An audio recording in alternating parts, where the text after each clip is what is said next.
ওয়ালাইকুম আসসালাম। আল্লাহ তাআলা আপনাদেরকে কেমন রাখছেন? আগামীকাল কি আপনাদের কি পরীক্ষা?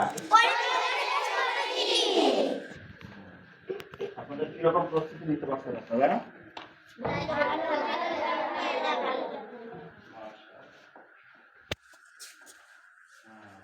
আপনি বলেন তো পদার্থ কাকে বলে?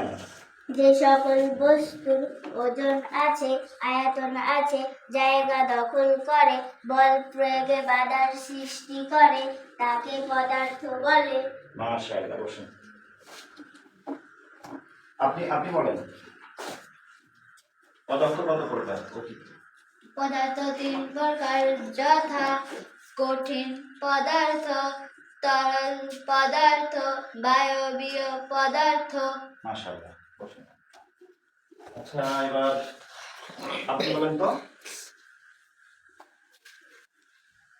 বাংলাদেশে কয়টি ঋতু? 6টি। কি কি? গ্রীষ্ম, বর্ষা, শরৎ, হেমন্ত, শীত ও বসন্ত। মাশাআল্লাহ, বসুন। আপনি বলেন দিক কত প্রকার?